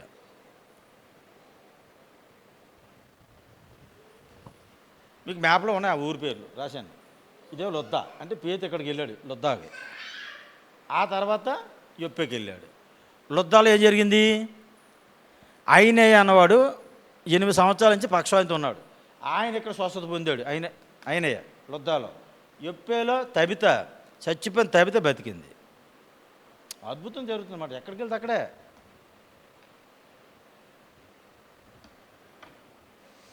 ఈ చివరిలో 9వ ఆకారులు ఇప్పుడు ఎక్కడ ఉంటాడు పేతురు? యొప్పేలు ఉన్నాడు. ఎవరింటి దగ్గర ఉన్నాడు? చర్మకారుని ఇంటి దగ్గర ఉన్నాడు. చర్మకారుని ఇంటి దగ్గర బస ఈయనకి. ఆఖరి వచ్చిన చూడండి, పేతురు యొప్పేలో సీమోను ఒక చర్మకారుని యొద్ద బహుదినములు నివసించాను. యేసుప్రభు చెప్పారు కదా మత్తయి సువార్త 10వ అధ్యాయంలో. ఏం చెప్పారు? మీరు ఎవరింటికైనా వెళ్తే వాళ్ళు మిమ్మల్ని చేరదీస్తే వెళ్ళండి, ఆ ఇంటికి సమాధానం కలుగును కాక శుభం కలుగును కాక అని చెప్పండి. మీ ముందు ఏం పెట్టినా తినండి, అక్కడ ఎన్ని రోజులైనా ఉండండి, అడుక్కున్న వాళ్ళకి ఇంటింటికి తిరక్కండి. మీరు ఎప్పుడైనా చదివారా మత్తయి సువార్త 10వ అధ్యాయంలో? మీరు ఇంటింటికి తిరక్కండి, మిమ్మల్ని ఎవరు పిలిచారో వాళ్ళ ఇంటికి వెళ్ళండి, మిమ్మల్ని చేర్చుకునే వాళ్ళ ఇంటికి శుభం కలుగును కాక చెప్పండి. ఒకవేళ ఆ ఇంట్లో కానీ ఆ ఊర్లో మిమ్మల్ని చేర్చుకోలేదా మీ పాదులు దులిపేసి వచ్చేయండి, నేను చూసుకుంటాను సంగతి అన్నాడు. ఇంకా లాస్ట్ వచనాలు ఏం చెప్తాడు? 42వ వచనాలు, ఒకవేళ గిన్నె సాలీలు ఇచ్చారనుకోండి దాని ప్రతిఫలం వాళ్ళు పొందుకుంటారు, ఇంకెక్కువ పెట్టారనుకోండి దాని ప్రతిఫలం వాళ్ళు పొందుకుంటారు. అది చాలా అద్భుతంగా రాశాడు. ఇంకోటి, అక్కడ ఎవరిని చేర్చుకోవాలా? మీరు శిష్యుడైనా చేర్చుకున్నారు అనుకోండి, వాళ్ళు శిష్యుడి ఫలం వాళ్ళు పొందుకుంటారు. ఒకవేళ ప్రవక్తని చేర్చుకున్నారు అనుకోండి, మిమ్మల్ని ప్రవక్త ఫలం పొందుకుంటారు. మిమ్మల్ని ఏ ఉద్దేశంతో చేర్చుకున్నారో ఆ ప్రతిఫలం పొందుకుంటారు. మీకు ఎంత వాళ్ళు ఖర్చు పెట్టారో దానికి ప్రతిఫలం కూడా వాళ్ళు పొందుకుంటారు. బా, ఒకవేళ మిమ్మల్ని తిరస్కరించారా దాని ప్రతిఫలం కూడా వాళ్ళు పొందుకుంటారు. ఇంతగా చెప్పేటప్పుడు మనం ఎందుకంటే ఫైటింగ్లు చేయడం అందరితోనే? క్రైస్తవులు వెళ్తే అక్కడ సువార్త చేయకూడదని బోర్డు అడ్డెట్టారు. ఊరు ముందునే నిలిచారండి వాళ్ళు. సువార్తకు రానివ్వలేదు. ఊరంతా ఒకటి అయిపోయి, రానిపోతే పాదులు దులిపి వెళ్ళిపోయి ఇంకొక ఊరని చెప్పాడు. అంతేగాని ఎందుకు రానివ్వరు? మా ఎమ్మెల్యే గారితో రికమెండ్ చేస్తాను, మా ఎంపీ గారితో రికమెండ్ చేస్తాను అని వాళ్ళతో ఫైటింగ్ చేయొద్దని చెప్పాడు.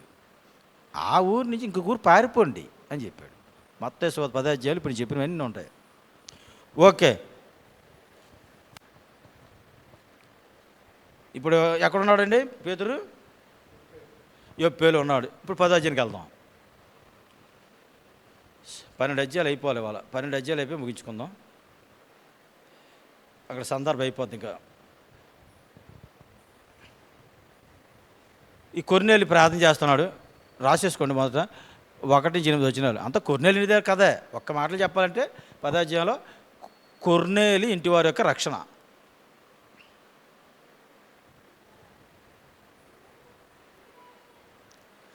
కొర్నేలి ఇంటి వారి యొక్క రక్షణ.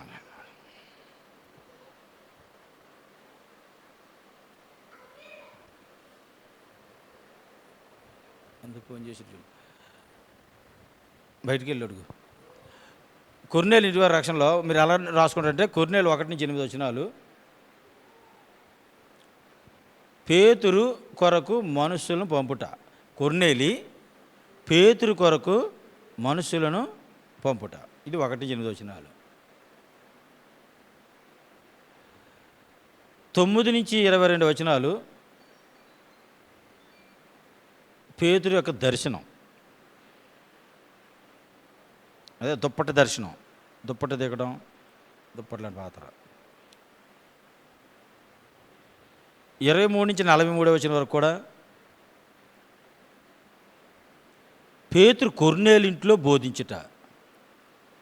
పేతురు కొర్నేలింట్లో బోధించుట.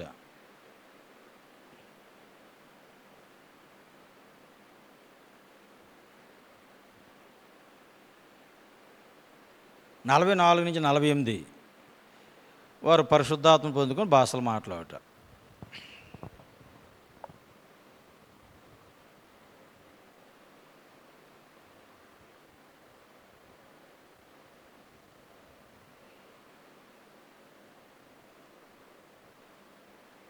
ఇదండి 10వ అధ్యాయంలో.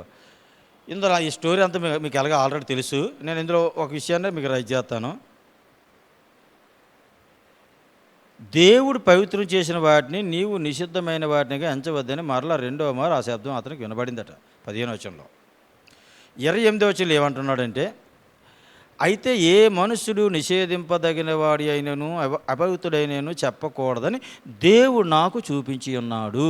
అండర్లైన్ 10:28లో 3వ లైన్ చూడండి, 3వ లైన్ 4వ లైన్. ఏ మనుష్యుడును, ఎందుకంటే అన్యజాతి వారితో సహవాసం చేయటి అయినను అట్టి వారిని ముట్టుకుంటే అయినను యూదునికి ధర్మం కాదని మీకు తెలియను.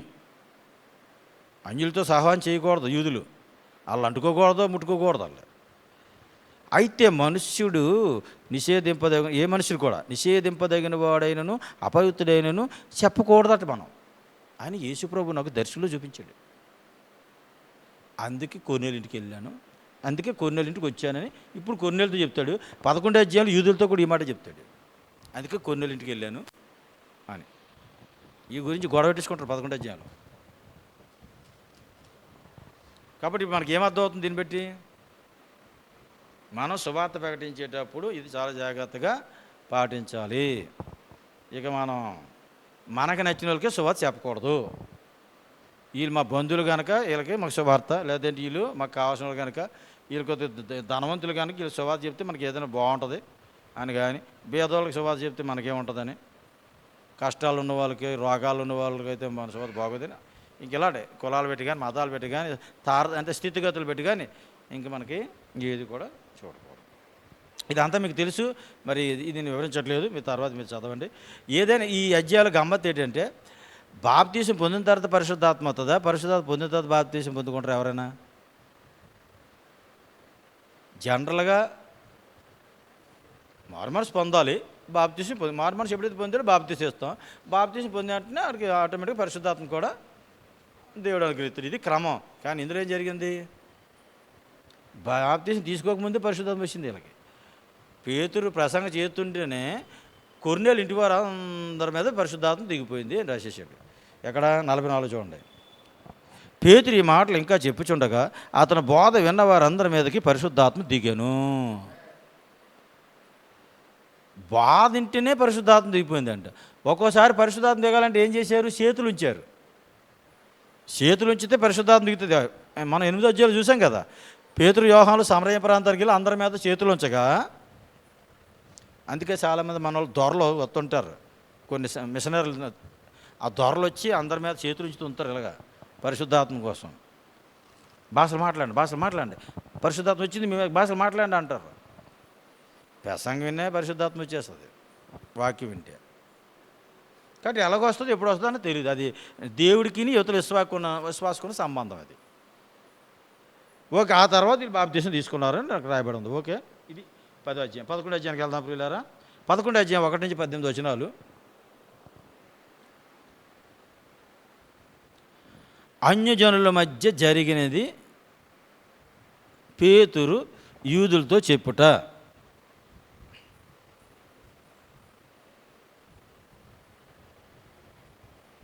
అన్యజనుల మధ్య జరిగినది పేతురు యూదులతో చెప్పుట.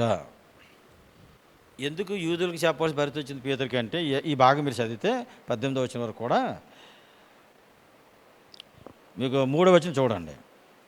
నీవు సున్నతి పొందిన వారి వద్దకు పోయి వారితో కూడా భోజనం చేసేదవని అతనితో వాదం పెట్టుకొనిరి.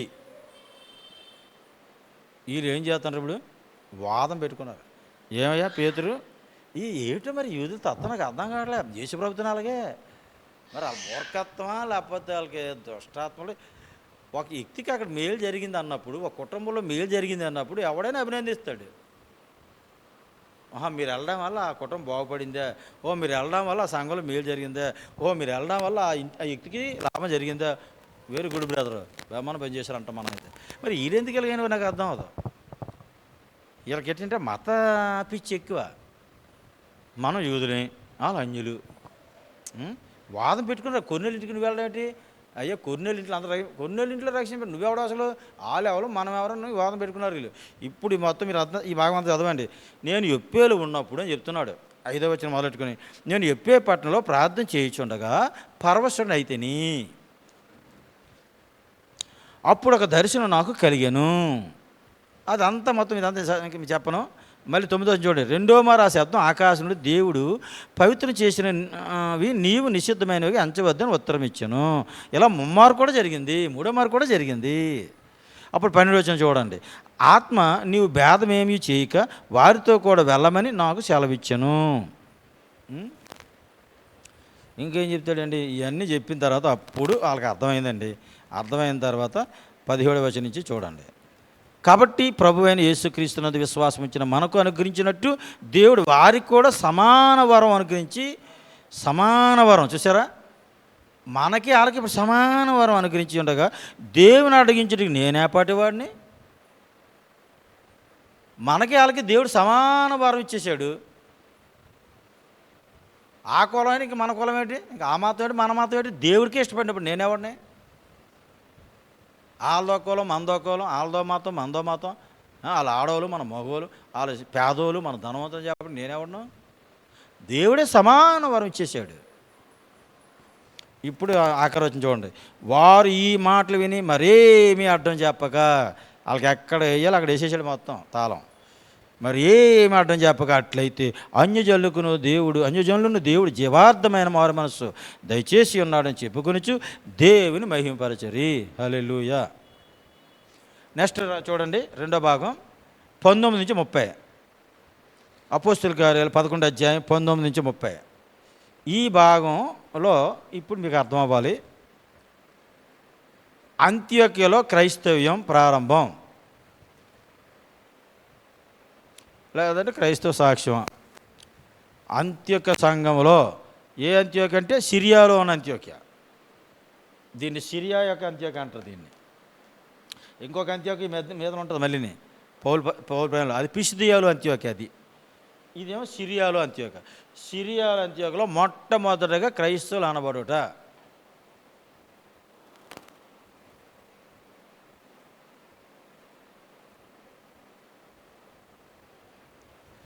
ఇది ఎలా జరుగుతుందో ఈ భాగంలో మీకు చెప్పేస్తాను నేను. ఈ స్టెఫను విషయంలో చూడండి, 19 చెప్పాడు కదా, స్టెఫను విషయంలో కలిగిన శ్రమను బట్టి చెదరిపోయిన వారు యూదులు తప్ప మరెవరికి వాక్యం బోధింపక ఫెనీకే, కుప్ర, అంత్యోక్య ప్రదేశముల వరకు సంచరించరి. కుప్రీలు కొందరు, కురేన్లు కొందరు వారిలో ఉండేరి. ఇక అవన్నీ చెబుతూ బాగా ఇక్కడ ఏం చెప్తున్నారంటే, ఈ అంత్యోక్య సంఘం బాగా డెవలప్ అయిపోతుందట క్రైస్తవ్యం. ఈ కురేనీయులు, కుప్రవాళ్ళు, ఆ చుట్టుపక్కల ఉన్న వాళ్ళు అందరూ కూడా ఈ సమాజానికి వచ్చిన తర్వాత క్రైస్తవులుగా చాలామంది మారి క్రైస్తవం బాగా డెవలప్ అయిపోతుందట. ఇక్కడ బాగా డెవలప్ అవుతుందన్న విషయం యెరూషలేములో ఈ విషయం తెలిసింది అపోస్తలుకి. అపోస్తలు తెలియగానే ఇప్పుడు అపోస్తలు ఏం చేశారంటే బర్నబాని పంపించారు. ఎక్కడికి? అంత్యోక్య సంఘానికి. బర్నబా వెళ్ళి నువ్వు అక్కడైతే పరిచయం మరి బాగుందట, అభివృద్ధి అవుతుంది, నువ్వు మరికొద్ది వెళ్ళి వాళ్ళని బలపరచు. ఆ రోజుల్లో అపోస్తలు ఏంటంటే, అంత్యోక్య సంఘం మంద కాదు కదా, మన సంఘం ఇది కదా, మన యెరూషలేము సంఘం కదా. అంత్యోక్య సంఘం కూడా మనకెందుకే బాబు, సమరయ సంఘం మంద కాదు, ఏ సంఘం కూడా మంద కాదు. ఈ బోర్డు మాత్రమే మంది, మన డినామినేషన్, మన సంఘం ఇది మంది. మన తాత ఇచ్చాడు కదా, స్వరత ఇచ్చి సంఘానికి, మన తాత కొన్నాడు కదా సంఘాన్ని. కాబట్టి మన సంఘాన్ని తప్ప ఎక్కువ సంఘం వాడికి మనం ఏది ఇవ్వకూడదు, వాడి దగ్గరికి వెళ్ళకూడదు. ఇది ఇప్పుడు సిద్ధాంతాలు, ఇప్పుడు పెరిగిపోయాయి. కానీ ఆ అపోస్తలులు అలా కాదు. క్రైస్తవ సంఘాల్లో ఎక్కడ ఏ సంఘానికి ఆహారం లేదని ఈ సంఘానికి ఆహారం పట్టుకులు ఇచ్చేవారు. క్రైస్తవ సంఘంలో ఏ సంఘానికి ఇబ్బంది కలుగుతుందంటే ఈ సంఘం నుంచి వెళ్ళి వాళ్ళు ఆదుకునేవారు. వాళ్ళు ఇంకా ప్రోత్సహించేవారు, ఒకళ్ళ సంఘాన్ని ఒకరు ప్రోత్సహించుకునేవారు. కాబట్టి ఆ రోజుల్లో సంఘాలు స్పీడ్గా అభివృద్ధి అయ్యి, రోమా ప్రభుత్వం ఎంత వ్యతిరేకత ఉన్నప్పటికి కూడా వీళ్ళు ఒక యూనిట్ ఉండేది కనుక వీళ్ళ యూనిటీ వల్ల పరిశుద్ధాత్మ వీళ్ళలో ఉండేవాడు, పనిచేసేవాడు, అద్భుతంగా డెవలప్ అయిపోతుండేవి. ఓకే, ఇప్పుడు అంత్యోక్య వెళ్ళాడండి బర్నబా. వెళ్ళిన తర్వాత ఏం చేశాడంటే చూశాడంట అంతా బాగుంది, అయితే ఇక్కడ నేను కాదు కానీ ఆయన వెళ్ళిపోయాడు కదా వాళ్ళ ఇంటికి. ఎవరు? పౌలు తార్సు వెళ్ళిపోయాడు కదా. ఇప్పుడు ఇంచుమించు 10 సంవత్సరాలు ఎంత ఉన్నాడు ఈయన ఇంటికి వెళ్ళిపోయి. 3 సంవత్సరాలు ఇక్కడ ఉన్నాడా? వెళ్ళిపోయి ఒక 10 సంవత్సరాలు ఎంత ఇక్కడ ఉన్నాడు వాళ్ళ ఊర్లోనే. మరి ఎవడు ఆయన సాక్ష్యంకి ఎవరు అంటలేదు. చాలు నువ్వు సాక్ష్యం చెప్పని నీకు దుర్మార్గం మాకు తెలుసు, నువ్వు ఎలాంటి పనికి వాళ్ళు చెప్పుంటారు బహుశా. నువ్వు మాట్లాడేటండి ఎవరు రమ్మలేదు, అంగీకరించలేదు. ఇక ఈ 3 సంవత్సరాలు, ఇది 10 సంవత్సరాలు, ఇంచుమించు 13 సంవత్సరాలతో అయిపోయింది. ఇప్పుడు బర్నబా వెళ్ళి తీసుకొచ్చాడు. తీసుకొచ్చి అంత్యోక సంఘంలో ఇప్పుడు పౌలు వదిలాడు. సింహబోన్లోంచి వదిలాడు ఇప్పుడు పౌల్ని. కట్లు ఇప్పేశాడు. ఎప్పుడు నా కట్లు ఇప్పుతాడా దేవుడిని కనిపెట్టుకొని ఉన్నాడు అక్కడ. అందుకే మీకు గలతీ రాసిన పత్రికలో ఏముంటుందంటే, ఈ కిలికియా ప్రాంతాల్లో, తార్సు ప్రాంతాల్లో నేను అనేకలకి సాక్షి ఇచ్చేవాడిని, నేను ఇలా మారాను అనేసరికి, ఓహో పూర్వం సంఘాలు పాడు చేసిన వాడు ఇప్పుడు సంఘాలు మంచి సాక్షి ఇస్తున్నాడని దేవుని మహింపరిచారు నన్ను పెట్టి చెప్తాడు పత్రికలు రాసేటప్పుడు. ఇప్పుడు బర్నబా, పౌలు అంత్యోక సంఘానికి వచ్చారండి. ఇది 11వ అధ్యాయం ఆకారంలో. ఇక్కడ సంవత్సరం ఉన్నారంట. సంవత్సరం ఉంటే మొట్టమొదట 26వ వచనం, క్రైస్తవులు అనబడిరి. అంత్యోక సంఘంలో మొట్టమొదటి క్రైస్తవులు అనబడిరి. ఇక్కడ పౌలు బర్నబా యొక్క పరిచర్యలో ఇది 26వ వచనం వరకు అయిపోద్ది. ఆ తర్వాత ఏమవుతుందంటే, ఇక్కడ అగాబన ప్రవక్త ఉంటాడు ఈ సంఘంలో. అగాబన ప్రవక్త అంటాడు. అప్పుడు క్లౌదియా చక్రవర్తి కాలం అంటది, మీకు 27వ వచనం నుంచి ఉంది అది. ఆ చక్రవర్తి కాలంలో మరి ఇప్పుడు మనకి చాలా గొప్ప కరువు రాబోతుందని అక్కడ చెప్తాడు ఆయన. గొప్ప కరువు వస్తుందని చెప్తున్నాడు. భూలోకం అంతా కూడా గొప్ప కరువు వస్తుందని చెప్తున్నాడు. అప్పుడు ఇలాంటి సంఘస్థులందరూ కూడాను 29వ వచనంలో మీకు ఉంటుంది, యెరూషలేములో ఉన్నటువంటి ఈ స్నేహితులకి, అంటే ఎవరు సహోదరులకి సహాయ నిధి పట్టుకొని పౌల్ని బర్నబాని పంపించారంట. వీళ్ళకి సహాయం ఈ ఊరోలేమో ఈ ఊరోళ్ళకి సహాయం పంపించారు. సహాయ నిధి పట్టుకొని అంత్యోకు నుంచి యెరూషలేముకి వచ్చారు. ఎవరు? ఆఖరవచనంలో, అలా చేసి బర్నబా, సౌలు అను వారి చేత పెద్దల ఎదుగు దాన్ని పంపిరి. బర్నబా, పౌలు ఇప్పుడు ఎక్కడికి వచ్చారండి? యెరూషలేము వచ్చారు. అంటే ఇప్పుడు తార్సు నుంచి విడుదలయ్యాడు, అంత్యోకు వచ్చాడు. అంత్యోకు నుంచి బర్నబా యెరూషలేముకి తీసుకొచ్చాడు. అంటే ఇప్పుడు పౌలు రంగంలోకి రావడానికి, సేవలోకి రావడానికి కారకుడు ఎవరు అంటే బర్నబానే దేవుడు వాడుకున్నాడు. పిలిచింది యేసుప్రభు అయినా. చూసారా, దేవుడు వరం ఇచ్చిన పూజారి అడ్డెడుతున్నాడు అంటారు. ఈ పూజారులు అందరూ అడ్డెట్టేస్తున్నారు. మరి అప్పుడు ఈ అసలైన పూజారి బర్నబా లైన్లోకి వచ్చాడు. ఈ పూజారిని లేపాడు దేవుడు. అప్పుడు మార్గాలు తెరిచాడు. ఇప్పుడు అసలు చరిత్ర మొదలవుతుంది అయింది. ఇక ఇది 13వ అధ్యాయం అది మొదలవుతుంది. ఈ 12వ అధ్యాయం చెప్పుకొని ఈరోజు మనం ముగించుకుందాం. ఇక్కడికి సబ్జెక్ట్ అయిపోతుంది వాళ్ళకి. 13వ అధ్యాయం మళ్ళీ సబ్జెక్ట్ వేరు. ఇప్పుడు చూద్దామండి 12వ అధ్యాయంలో ఏం జరుగుతుందో.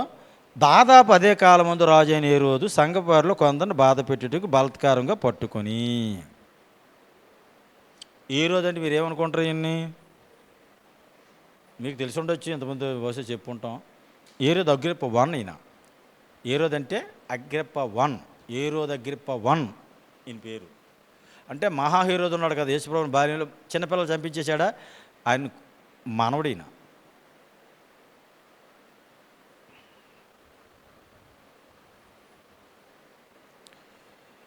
ఆ మహాహేరోదుకి అరిస్టోబులస్ అని ఒక కొడుకు ఉంటాడు, ఒక భార్య ద్వారా వచ్చినవాడు. మహాహేరోదుకి చాలామంది భార్యలు, అందులో ఒక భార్య ద్వారా వచ్చినవాడు ఒకడు ఉంటాడు, అరిస్టోబులస్. ఆయన కొడుకు ఈ హేరోదు అగ్రిప్ప 1.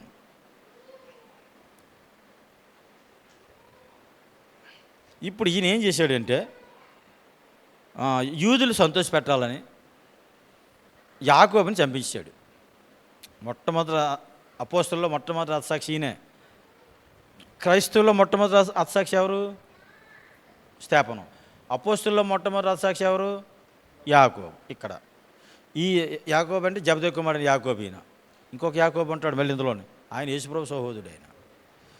ఇప్పుడు యాకోబుని చంపించేసి పేతురుని ఏం చేశాడు? చెరసాలలో వేసాడు. ఇప్పుడు ఇక్కడ అద్భుతం జరిగింది కదా. పేతురు చెరసాలలో ఉన్నప్పుడు సంఘం ఏం చేసింది? సంఘం ఎక్కడ ప్రార్థన చేస్తుంది? 12వ వచనం, 12:12లో, మార్కును మారు పేరు గల యోహాను తల్లి అయిన మరీ ఇంటికి వచ్చాను. అక్కడ అనేకులు కూడి ప్రార్థన చేయుచుండరి. మార్కు ఉన్నాడు కదా, మార్కు సువార్త రాశాడు కదా. ఆ మార్కు సువార్త వాళ్ళ అమ్మగారి ఇంటి దగ్గర, వాళ్ళ అమ్మగారి పేరు మరియమ్మ. ఆ మరియమ్మ ఇంటి దగ్గర, మార్క్ ఇంటి దగ్గర ప్రార్థన జరుగుతుంది. చెరసాలలో ఉన్నటువంటి పేతురు బయటకు వచ్చాడు. దానికి ఫస్ట్ సాక్షి రోదే అని చిన్నది. అక్కడ మీకు ఎలాగో తెలుసు. బయటకు వచ్చాడు. వచ్చిన తర్వాత ఇంకొక యాకోబు అనడానికి మీకు చూపిస్తాను చూడండి. పేతురు చెప్తాడేమాట అక్కడ, ఈ విషయం వెళ్ళి యాకోబుకి చెప్పండి అని అంటాడు 17వ వచనంలో. అతడు ఊరకుండుడని వారికి చేసైగ చేసి ప్రభు తన చెరసాల నుండి ఎలా తీసుకొని వచ్చానో వారికి వివరించి యాకోబుకు సహోదరులకు ఈ సంగతులు తెలియజేయబడని బయలుదేరి వేరే చోటుకి వెళ్ళిపోయాడు. యాకోబు చచ్చిపోయాడు కదా, మరి యాకోబుకి చెప్పమంటాడు ఈయన అంటే, ఇప్పుడు ఈయన ఇంకొక యాకోబు. ఎవరు యాకోబు అంటే యేసు ప్రభు యొక్క సహోదరుడు. మీకు అపోస్తుల కార్యాలు 1:14 చూపించాను ఆయన గురించి. అపోస్తుల కార్యాలు 1:14 మేడగది ఎక్క అందరూ ప్రార్థన చేస్తున్నారు 120 మంది. అందులో ఉన్నాడు కదా ఈయన యాకోబు. యేసు తల్లి అయిన మరియా, ఆయన సహోదరులు అందరు కలిపి 120 మంది. అప్పటి నుంచి ఫాలో అవుతున్నారు వీళ్ళు. యేసుప్రభు చనిపోయిన తర్వాత యేసుప్రభు సహోదరుడు యాకోబు, యేసుప్రభు సహోదరుడు యోధా పత్రిక రాసిన యోధా, యాకోబు పత్రిక రాసింది ఈయనే, ఈ యాకోబు. వీళ్ళు యేసుప్రభు సహోదరుడు. వీళ్ళు యేసుప్రభు సహోదరులను కాదని చెప్పిన వాదించేసిన వాళ్ళు కూడా ఉన్నారు క్రైస్తవులని. మరి మనకు ఏం చెప్పలేము వాళ్ళకి. అంటే ప్రొటెస్టెంట్లు కదా, ఆర్సీఎంలు వాదిస్తారు. వాళ్ళు యేసుప్రభు సహోదరులు, సొంత సహోదరులు కాదు, సహోదరులు అన్నాడు ఆ గోత్రం వాళ్ళు అంటారు. వాళ్ళు అంటే మరియమ్మకి మళ్ళీ పిల్లలు లేరని చెప్పడానికి వాళ్ళ బాధ అంతాను. ఎవరు దాన్ని వాళ్ళు కవర్ చేసుకోవడానికి వాళ్ళు వాదించుతుంటే మనం ఏ అమాయకుల్లాగా అలా వినవలసి వస్తుంటుంది ఒకసారి. ఓకే అండి, ఇది ఇక్కడ 12 రిఫరెన్స్ రాసుకోండి. 12 అధ్యాయం 1 నుంచి 2 వచనాలు యాకోబు అత్సాక్షి ఒకట, ఫస్ట్ 2 వచనాలు. 12 అధ్యాయం 3 నుంచి 19 వచనాలు పేతురుని తప్పించుట. 3 నుంచి 19 వచనాలు పేతురుని తప్పించుట. 20 నుంచి 25 వచనాలు హేరోదు మరణం.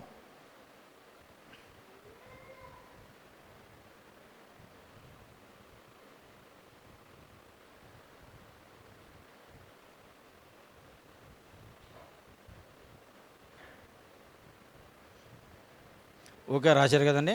ఇప్పుడు మొదటి 2 భాగాలు అయిపోయి 3వ లాస్ట్ భాగం అండి. 20 నుంచి 25 ఏం జరిగింది, హేరోదు ఎలా చచ్చిపోయాడు చూడండి.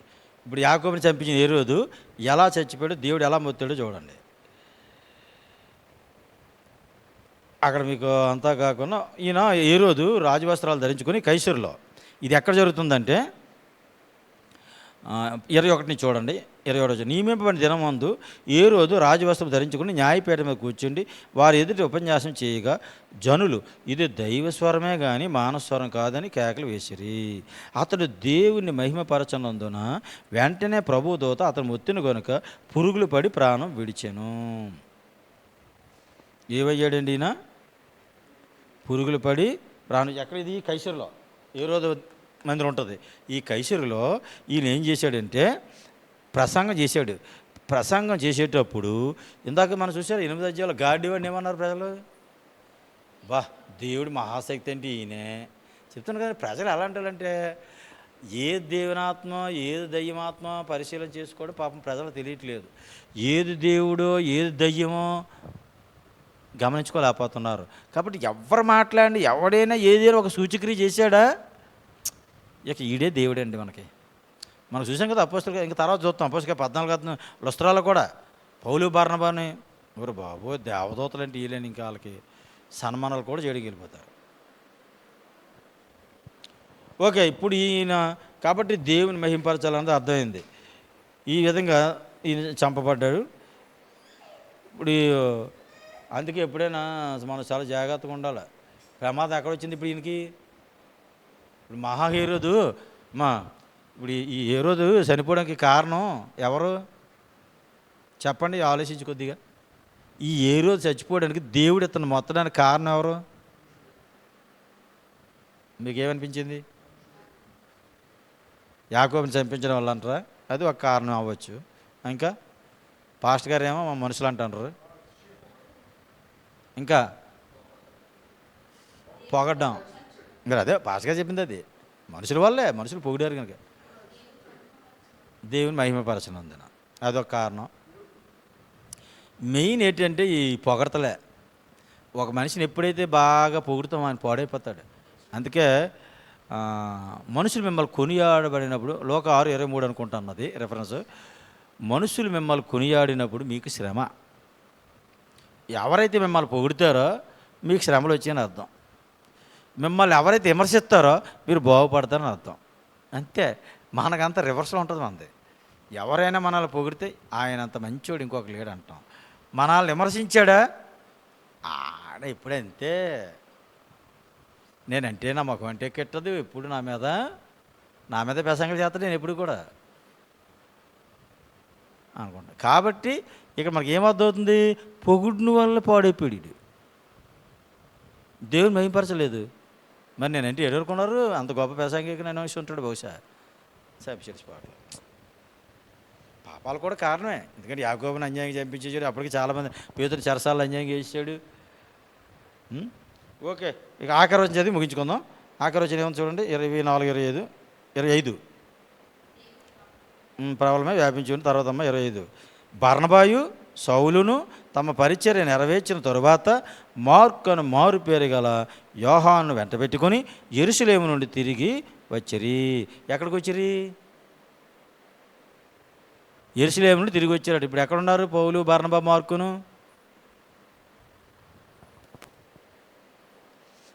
అంత్యోక్య. మళ్ళీ అక్కడికి వచ్చారు. యెరూషలేము వెళ్ళారు. ఇక్కడి నుంచి సహాయ నిధి పట్టుకొని వీళ్ళకి సహాయ నిధి పట్టుకొని ఇచ్చారు సహోదరులకి. ఇచ్చేసి తిరిగి ఇదంతా చూసి ఉంటారు వీళ్ళు. యాకోబుని చంపించడం, పేతురు చెరసాలు వేయడం, ఈ రోజు చనిపోవడం, ఈ గొడవలన్నీ తెలుసు వాళ్ళకి. ఇప్పుడు పౌలు, బర్నబా ఇంకొకరిని తోడు చేసుకున్నారు మార్కుని. ఇప్పుడు ముగ్గురు కలిపి అంత్యోక్యకి వెళ్ళిపోయారు. సిరియాలో ఉన్న అంత్యోక్యలో పౌలు, బర్నబా, మార్కు ముగ్గురు కూడా 12 అధ్యాయ ఆకారంలో ఉన్నారండి. దేవుని నామానికి స్తోత్రం కలుగును గాక. అపోస్తల కార్యాలు 1 నుంచి 12 అధ్యాయులు పేతురు నాయకత్వం.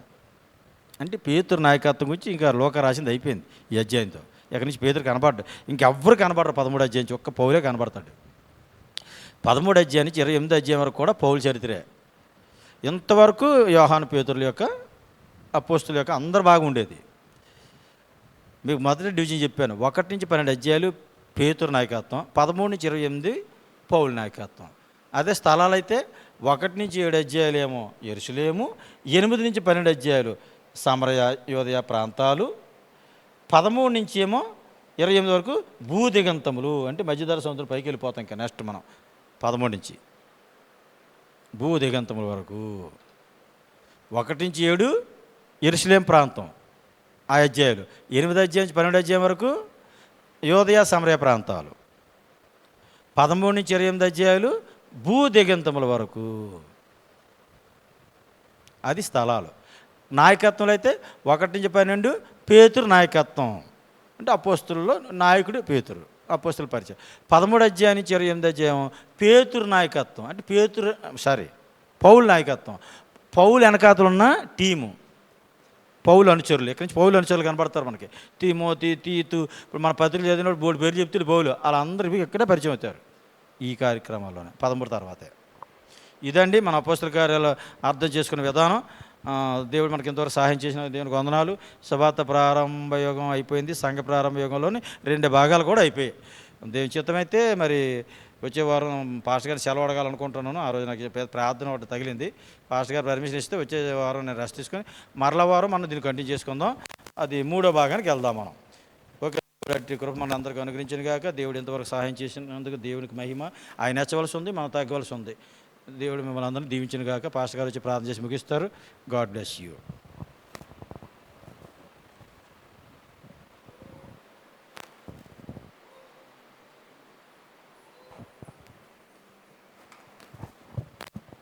తండ్రి వందనాలు, స్తుతులు, స్తోత్రాలు, ఘనత, మహిమ, ప్రభావం మీకే ఆరోపిస్తున్నాం. నాయనా, చరిత్ర తెలుసుకోవాలి అన్న ఆశను మీరు తీర్చుతూ ఉన్నారు. మీకు మహిమ నాయనా. మరి బిడ్డలందరూ కూడా ఇష్టపడి రావటానికి సహాయం చేయండి నాయనా, ఇచ్చించండి నాయనా. మరి మీ దాసుని ఇచ్చినందులకై వందనములు నాయనా. మేము కూడా సమయాన్ని వెచ్చించి శ్రద్ధ చూపించి చక్కగా మేము మటీరియల్ తయారు చేసుకోవడానికి, అలాగే తరచుగా చూచుకోవడానికి, వృద్ధిని పొందడానికి, నాయనా మిమ్మును ప్రకటన చేయటానికి, తగిన సామర్థ్యం పొందుకోవడానికి సహాయం చేయండి నాయనా. మరి బిడ్డ యొక్క ప్రతి ఒక్క కార్యక్రమాన్ని మీరు ఆశీర్వదించండి. అనేకులకు నాయనా రక్షణ కలగడానికి, అలాగే నిరీక్షణలో ఎదగటానికి మీ బిడ్డను వాడుకోండి నాయనా తండ్రి. మీరు ఉద్దేశించిన ప్రతి పని కూడా లో నెరవేరాలి, సహాయం చేయండి. అలాగే అందరం కూడా ప్రభా, మా కుటుంబాలన్నీ కూడా మీలో అభివృద్ధి నొందుతూ ఆనందిస్తూ సాగటానికి సహాయం చేయండి నాయనా. మరి వచ్చే బుధవారం మరి వేరే కార్యక్రమమును బట్టి ఇక్కడ మేమే జరిగించుకోవాలి. మరి ఆ కార్యక్రమాన్ని ఆశీర్వదించండి. అనేకమైనటువంటి ద్వారములను తెరవండి నాయనా. పరిచర్య పెరగాలి, ఆశీర్వదించండి నాయనా. మా కుటుంబాలన్నిటినీ మీ కృపలో భద్రపరచండి. యేసు నామమున ప్రార్థిస్తున్నాము తండ్రి, ఆమేన్. తండ్రి ప్రేమ, కుమారుని కృప, పరిశుద్ధాత్మని సహవాసం మనందరకు ఎల్లప్పుడూ తోడై ఉండి నడిపించునుగాక. ఆమేన్. Praise the lord.